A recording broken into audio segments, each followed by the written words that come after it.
예, 오늘은 이 본문의 말씀을 가지고 성경이 말하는 바보라는 제목으로 말씀을 드리겠습니다. 예, 바보라는 말이 좀 좋지는 않은데요. 예, 그렇게 썼습니다. 그 세상에는 참 어리석은 바보들이 많이 있습니다. 그 옛날에 그 장삼이라는 사람이 있었는데 그가 은 300냥을 벌었어요. 그러니까 이 돈을 상자 속에 넣어가지고 자물쇠를 채웠습니다. 그러나 마음이 안 놓아있어요. 밤새 일어나가지고 이 은을 상자에서 꺼내가지고 단지 속에 넣었습니다. 그리고서 이렇게 보니까 아무도 없으니까 밖에 나가서 밭을 파가지고 구덩이를 파서 걷다가 단지를 놓고 숨겨놨어요. 그래도 마음이 놓지 않는 거예요. 그러니까 그 옆에다가 나무판에다가 뭐라고 썼냐면 이곳에 은 300냥 없음. 그러고 그 옆에다 놓고서 안심을 하고 이제 집에 와서 잠을 잤다고 합니다. 근데 밤중에 옆집에 아열이라는 사람이 그걸 보고 이제 그것을 훔쳐갔어요. 몰래 들어와서. 근데 또 이 사람은 야, 이게 분명히 돈 없어진 걸 알면 내가 훔쳐간 걸로 틀림없이 생각할 것 같다.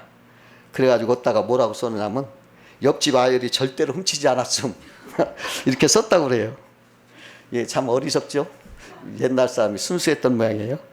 참, 예, 성경에서도요, 어리석은 바보를 말하고 있어요. 그러면 성경에서 말하는 바보는 어떤 사람이냐 한번 알아보면서 우리는 지혜롭게 살아야 되겠습니다. 첫 번째로 성경에서 말하는 바보는 하나님이 없다 하는 사람입니다. 바보 중에 가장 큰 바보는 하나님이 없다는 사람이에요. 그 성경에 보니까 어리석은 자는 그 마음에 하나님의 그 마음에 이르기를 하나님은 없다 하도다. 그렇게 말했어요. 그 어떤 모임에서 하나님 있냐 없냐 논쟁이 붙었어요. 막 열띤 토론이 벌어졌는데 한참 토론이 절정에 달았을 때 한 중년 남자가 딱 일어나더니 하나님 존재는 없습니다. 여러분 중에 하나님 본 사람 있습니까? 없죠. 그럼 내가 5분 내에 하나님 없다는 걸 내가 증거해 보여드리겠습니다. 사람들이 참으렇게 한데 전부 조용한 거예요. 그때 그 중년 남자는 품에서 칼을 탁 꺼내면서 다시 말하는 거예요.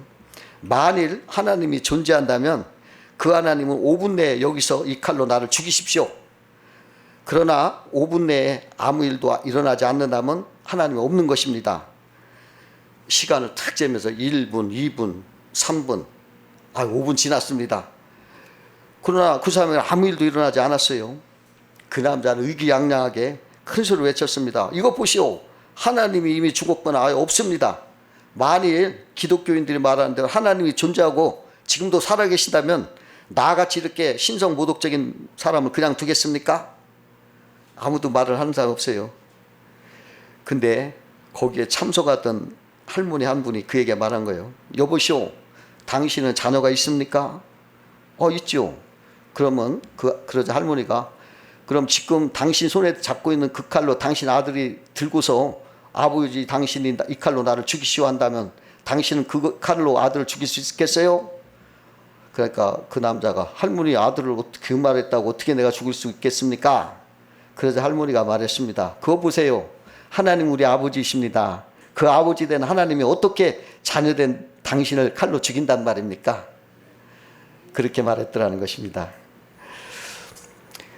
18세기 미국의 토마스 페인이라는 사람이 있었는데 그 사람이 이성의 시대라는 글을 썼어요. 그리고서 기독교를 한껏 조롱하면서 이 책 때문에 이제 성경은 다 말살된다. 100년 안에 성경은 싹 사라져서 박물관이나 서점 한 구석에 먼지만 잔뜩 낀 채로 찾아볼 수 있을 것이다. 이렇게 장담을 했어요. 그리고 1794년 그 책이 이렇게 발간된 후에 그가 큰 불행을 당했습니다. 그랬을 때 그가 뭐라고 했냐면 내가 이성의 시대가 쓰여지지 않았더라면 좋았을 걸 하면서 그 책을 다 회수할 수 있다면 세상에 있는 것을 다 줄 텐데 하면서 후회를 했다고 그래요. 페인은 죽는 날까지 그냥 침대에 누워만 있다가 이제 고독하게 죽었습니다.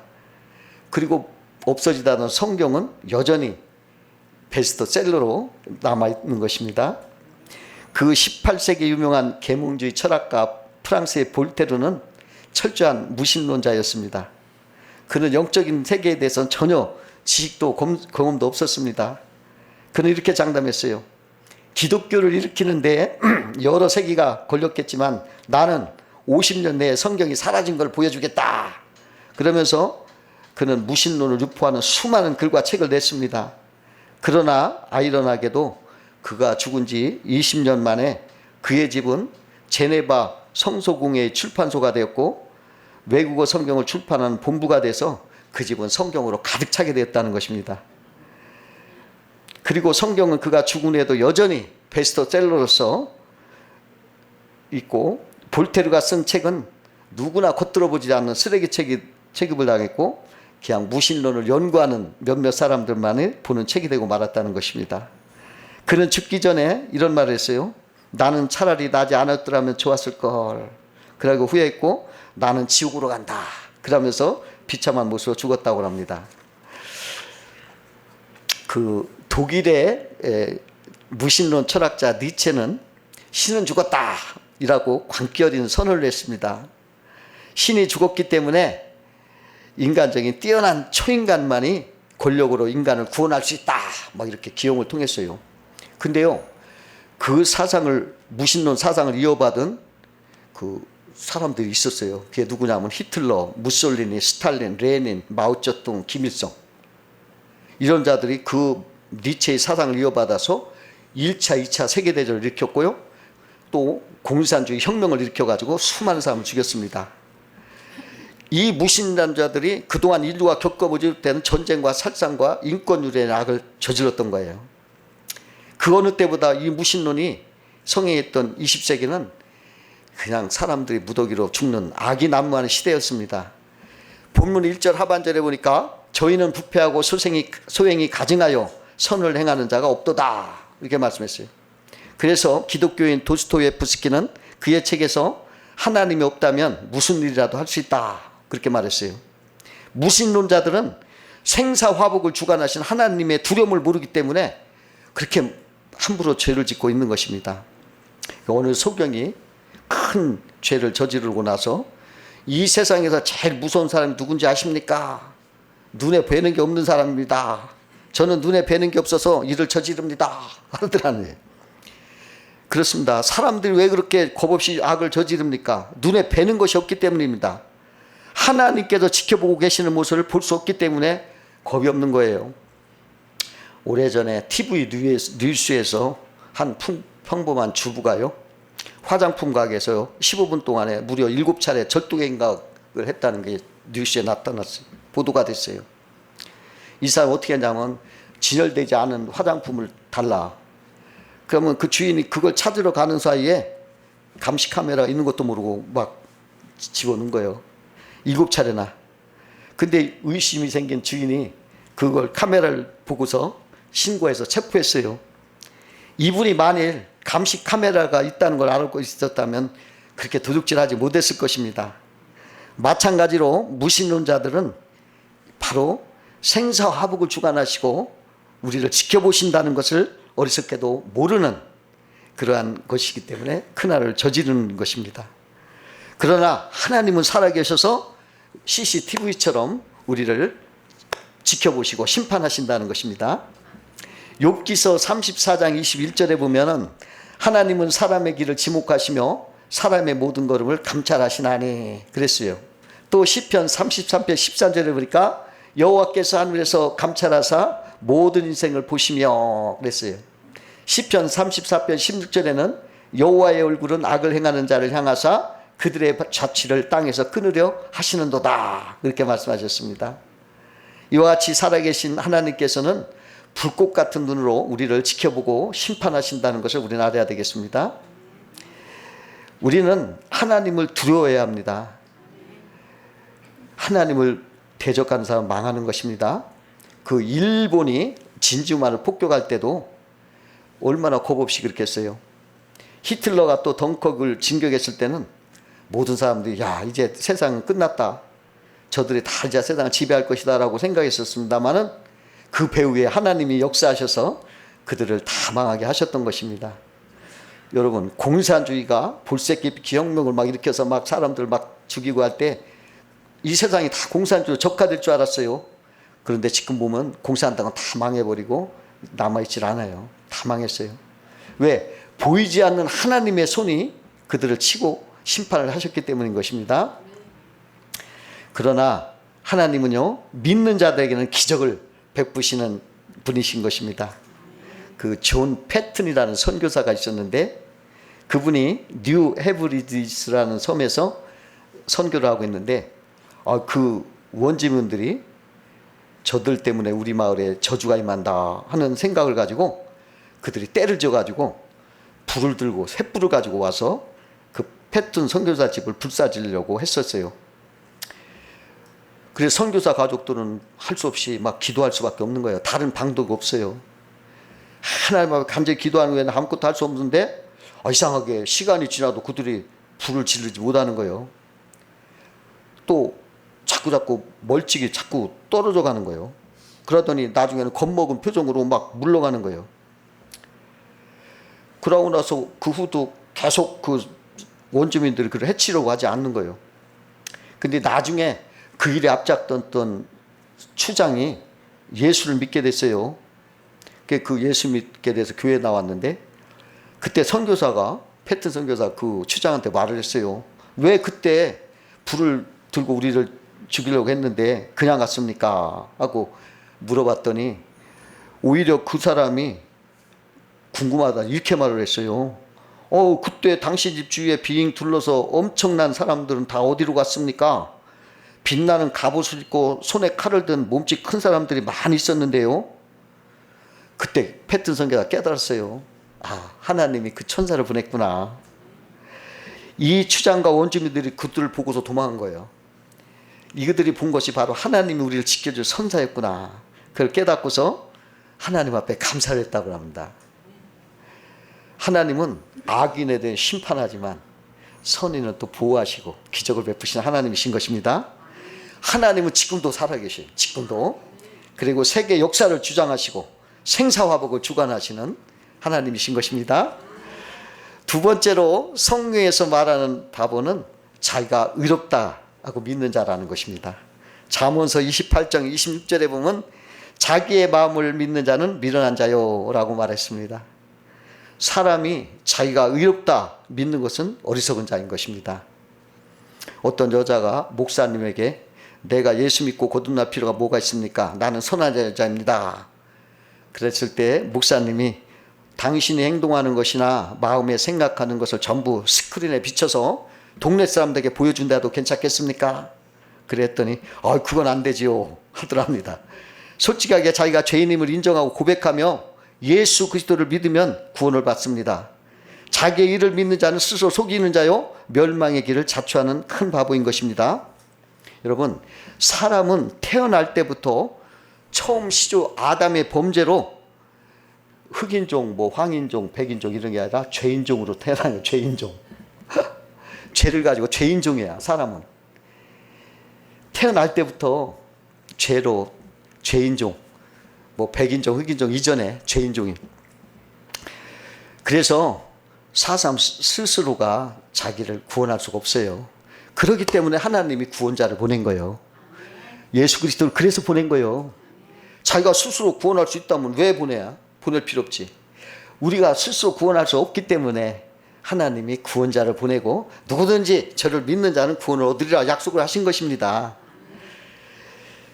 로마서 3장 23절 24절 보면 모든 사람이 죄를 범하였음에 하나님의 영광에 이르지 못하더니 그리스도 예수 안에 있는 구속으로 말미암아 하나님의 은혜로 값없이 의롭다 하심을 얻은 자 되었느니라 그렇게 말씀했습니다.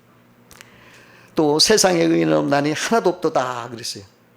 죄로 가지고 태어나는 거예요. 우리 사람은 태어날 때부터 죄딱지를 붙이고 태어나는 거예요. 근데 예수님이 십자가를 져서 죄딱지를 떼내고 부활하셔서 의딱지를 붙였어. 그래서 여러분 우리는 복딱지를 붙인 거예요. 의딱지를. 예수 믿으면 복딱지를 붙인 사람이에요. 예수 믿지 않으면 죄딱지를 붙인 죄인이야. 멸망하죠. 의인은 지옥 가고 죄인은 천국 간다라는 말이 있어요. 이게 거꾸로 말하는 거 아닙니다. 의인은 지옥 가고 죄인은 천국 간다. 자기 죄를 깨닫고 예수님의 공로를 믿으면 죄인이 의인이 돼서 구원받지만, 그래서 천국 가지만, 자기가 죄인인 줄 모르고 자기를 의롭다고 믿는 의인은 영원히 죄인이 돼서 지옥 간다는 거예요. 이해 갑니까? 내가 죄인인 걸 알고 회개하고 예수를 영접할 때 천국 가지만, 내가 의로운 줄 알고 예수 안 믿고 내가 의로운 척하는 사람은 지옥 간다는 거예요. 예수 안 믿기 때문에. 갈라디아서 2장 16절에도 사람이 이롭게 되는 것은 율법의 행위에서 나는 것이 아니요 오직 예수 그리스도를 믿음으로 말미암은 줄 아는 거로 우리가 그리스도 예수를 믿나니 이는 우리가 율법의 행위에서가 아니고 그리스도를 믿음으로 의롭다함을 얻으려 함이라. 율법의 행위로는 의롭다함을 얻을 육체가 없느니라 말씀했어요. 만약에 율법 행위로 의롭다 한다면 구원자가 필요 없어요. 다 자기가 의롭게 될 수가 있죠. 그렇게 안 되는 게 아니라 죄로 태어난 인생이 이미 죄의 약속에 깨 있어요. 물에 빠진 사람이 자기 스스로 구원할 수 없으니까 사람들이 건져주는 거지. 자기 스스로 구원할 수 있다면 사람이 못하러 건져줘요. 죄인은 죄를 구원할 수가 없어요. 전에 그 TV를 보는데 개가 이렇게 어떻게 하다가 이렇게 철사 얽매여져가지고 막 낑낑거리고 있으니까 거기에 수천 마리 개가 와도 못 구하는 거예요. 그거 어떻게 구하? 철사에 뚜뚫 매려서 막 그냥 죽어하네. 근데 사람이 나타나 벤치로 똑똑 끊어주더라고. 그러니까 풀어주니까 금방 살아. 제가 거기서 느꼈어요. 개가 수천 마리 있어도 그 개 한 마리 못 구원해. 그런데 사람이 벤치로 끊으니까 구원할 수가 있어. 우리 예수님이 그런 거예요. 사람이 사람을 구원 못하는 거예요. 수천 명 있어도. 근데 예수님이 벤치로 끊어줘야 구원되는 거예요. 그러니까 우리는 예수를 믿어야 구원받는다. 이거 아셔야 되겠어요. 세 번째로 성경이 말하는 바보는 죄를 심상히 하찮게 보는 사람이라는 거예요. 잠언서 14장 9절에 미련한 자는 죄를 심상히 하찮게 여긴다 그랬어요. 그런데 여러분, 죄는 하찮은 것이 아닙니다.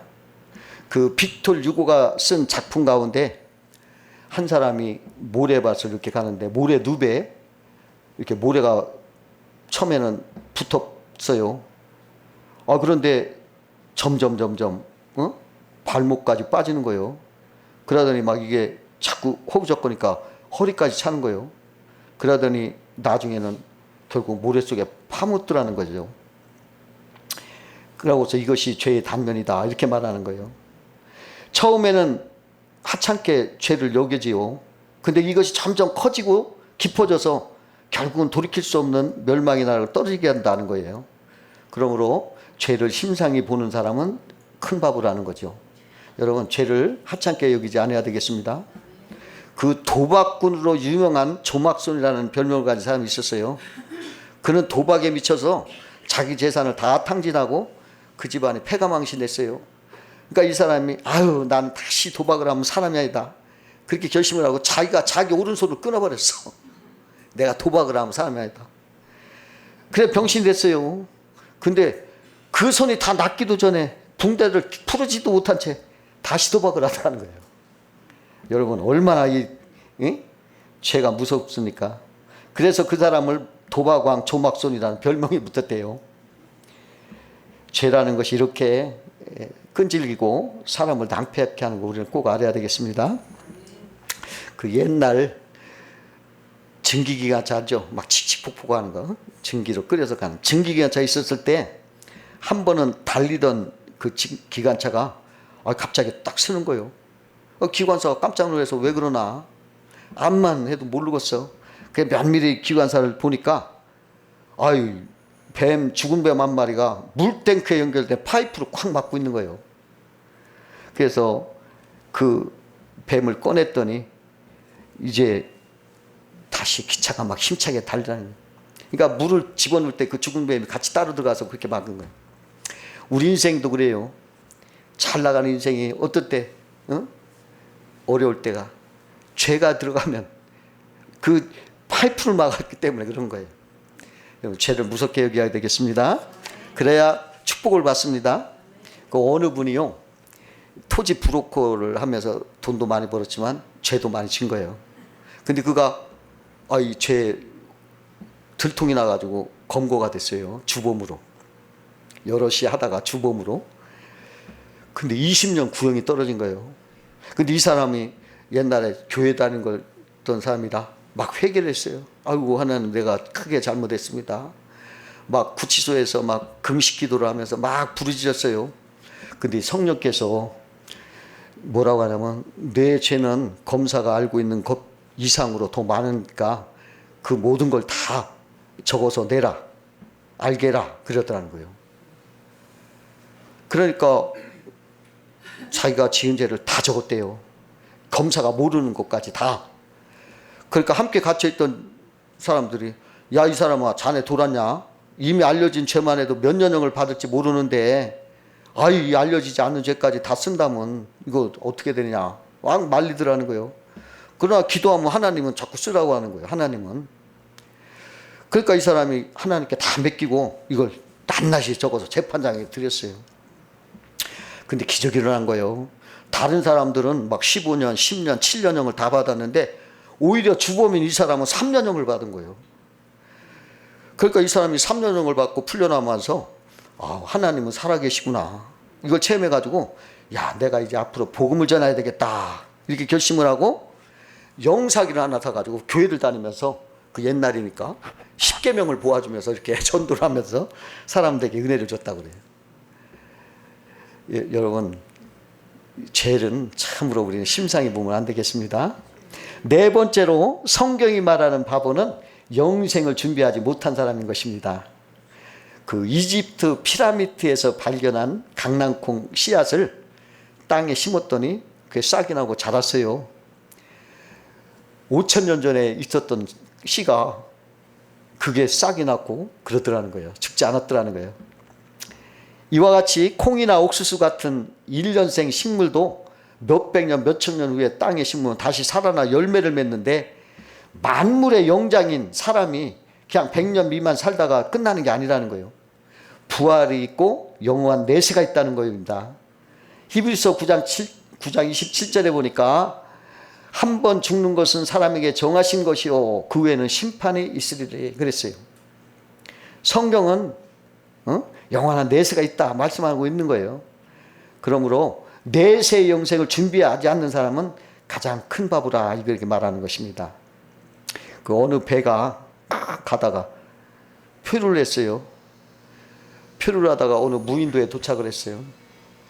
사람들이 그 섬에 내려가지고 이제 선장이 씨앗을 좀 주면서 다가올 겨울을 준비하자. 곡식을 줘 땅을 이제 일구려고 땅을 파다 보니까 아니 막 금은보화가 나오는 거예요. 그러니까 그 알고 봤더니 옛날에 거기 해적들이 다 숨겨 놓은 거예요. 그러니까 이 사람들이 농사를 있는 걸 잊고 그냥 금은보화를 막 캐다가 막 정신없는 거예요. 그냥 그걸 막 쌓아놓고 근데 벌써 세월이 지나가지고 막 눈발이 들어오는 눈발. 아이 심는 시기를 놓친 거예요. 그러니까 추수한 것도 없고 심지 않았으니까. 그러니까 겨울에 굶어 죽은 거예요. 근데 몇 년 후에 어떤 배가 거기에 착륙해서 올라가 보니까 해골들은 있는데 옆에 보아들이 잔뜩 있더라는 거예요. 보아가 막 잔뜩 쌓여 있더라는 거예요. 금은 보아는 캐면서도 굶어 죽는 것을 생각지 못하고 그냥 겨울을 준비하지 않았던 거예요. 그와 같이 현재의 재물만 중요시 여기고 미래의 내세에 관심이 없으면 그건 어리석은 사람인 것입니다. 내가 현재 재물만 바라보며 살고 하늘의 그런 걸 잊어버리는 그 어리석은 부자가 되면 안 되는 것입니다. 옛날 어느 왕실에요 어리석은 광대가 살고 있었어요. 어느 날 임금이 그 어리석은 광대에게 이렇게 지팡이를 하나 주면서 야 이것을 가지고 있다가 자네보다 더 어리석은 사람이 있거든 이걸 건네주게 하면서 말했어요. 근데 그런 일이 있으니 얼마 후에 몇 년 지난 후에 그 임금이 병이 들어가지고 병상에 누운 채로 이제 임종을 맞게 되었습니다. 그래가지고 모든 신하와 가족을 다 불러들이고 아 나는 이제 여러분을 떠나게 됐다.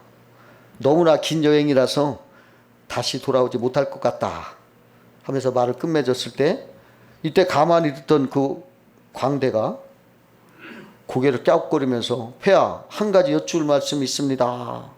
임금님께서 다른 나라 왕이나 귀족들을 만나실 때는 선물과 마차를 준비하시고 임금님 앞서 전령을 보내 모든 길을 평탄하게 하셨는데 지금 출발하려는 긴 여행을 앞두고는 어떤 준비를 하셨습니까? 이렇게 물었어요. 그러자 임금이 크게 당황하면서 나 아무것도 준비한 것이 없네. 그렇게 말했어요. 그러자 그 광대는 임금님이 준 지팡이를 다시 건네면서 임금님 이 지팡이를 받으십시오. 나보다 더 어리석은 사람을 찾았으니 임금님 분부대로 이 지팡이를 돌려드리겠습니다. 그러더라는 것입니다. 여러분, 예수님은 바로 우리의 죽음의 문제를 해결하시려고 십자가에서 피 흘려 죽으시고 부활하셨습니다. 누구든지 저를 믿으면 멸망치 않고 영생을 얻는 것입니다. 지옥에 갈 사람이 천국에 들어가게 되는 것입니다. 요한복음 14장 1절에 너희는 마음에 근심하지 말라. 하나님을 믿으니 또 나를 믿으라. 내 아버지 집에 거할 곳이 많도다. 그렇지 않으면 너에게 일렀으리라. 내가 너희를 위하여 처소를 예비하러 가노니 가서 너희를 위하여 처소를 예비하면 내가 다시 와서 너희를 내게로 영접하여 나 있는 곳에 너희도 있게 하리라. 이렇게 말씀하셨습니다. 요한복음 14장 6절에는 내가 곧 길이요 진리요 생명이니 나로 말지 않고는 아버지께로 올 자가 없느니라 말씀하십니다. 죽음의 문제를 해결할 수 있는 길은 오직 한 길, 생명과 부활이 되신 예수님을 믿고 영접하는 것입니다. 요한복음 3장 16절에 하나님이 세상을 이처럼 사랑하사 독생자를 주셨으니 이는 저를 믿는 자마다 멸망치 않고 영생을 얻게 하려 하심이라. 예수님이 말씀하셨습니다. 전 미국 대통령 아이젠하워 장군이 죽기 며칠 전에 빌리 그레암 목사를 부르더니 내가 죄사함 받은 것과 천국에 갈 수 있다는 것에 대해서 말씀 좀 해달라 부탁을 하더라요. 빌리 그레암 목사님이 설교하시다가 신약성경 여러 곳 이것저것 읽어주면서 우리가 천국에 가는 것은 내가 선행 때문에도 아니고 교회에 헌금한 것도 아니라 전적으로 예수님께서 십자가상에서 우리 인류를 위해서 십자가에서 피 흘리시고 다시 부활하신 그 공로 때문에 가는 것입니다. 그 예수를 믿고 가면 예수님이 당신의 죄값을 다 지불했으니 안심할 수 있습니다. 이렇게 말했더니 그분이 감사합니다. 이제 준비가 되었습니다. Thank you, I am ready. 그러면서 편안하게 죽음을 맞이하더라는 것입니다. 여러분, 죽음을 준비하고 영생을 준비하는 사람이 지혜로운 사람입니다. 그걸 모르고 세상 것만 전부인 줄 알고 있는 사람은 참 바보 중에 바보라. 여러분들은 늘 주님을 모시고 그 축복 속에 사시기를 주의 이름으로 축원드립니다.